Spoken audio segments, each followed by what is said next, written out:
நமஸ்காரம். Welcome to Narayani's kitchen. இன்றைக்கி குல்கந்த் எப்படி செய்யலான்னு பார்க்கலாம் வாங்க. 15 ரோஜா பூ கழுவி அதை எடுத்து வச்சுருக்கேன். இந்த பூவில் இருக்க மகரந்தம் இருக்குது இல்லைங்களா, அதை கிள்ளி அதோட சேர்த்துடலாம். டேட்ஸ் ஒரு 10 சேர்த்துருக்கேன். 20 பாதாம் பயிர், முந்திரி பயிர் ஒரு 15 சேர்த்துருக்கேன். பிஸ்தா பயிர் ஒரு 20 சேர்த்துருக்கேன். கல்கண்டு ஒரு 5 பெரிய சைஸ் சேர்த்துருக்கேன். ஒரு பிஞ்சு ஏலக்காய், குங்குமப்பூ கொஞ்சமாக ஒரு பிஞ்சு சேர்த்துருக்கேன்.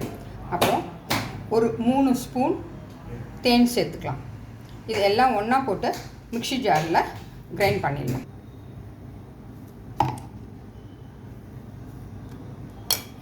இங்கே பாருங்கள், மிக்சியில் போட்டு கிரைண்ட் பண்ணிட்டேன். அது கூடயே ஒரு ஸ்பூன் நெய் சேர்த்து கலந்து விட்டுடலாம். அருமையான குல்கந்த் ரெடி. லைக் பண்ணுங்கள், ஷேர் பண்ணுங்கள், சப்ஸ்கிரைப் பண்ணுங்கள், பெல் பட்டனை கிளிக் பண்ணுங்கள். தேங்க்யூ.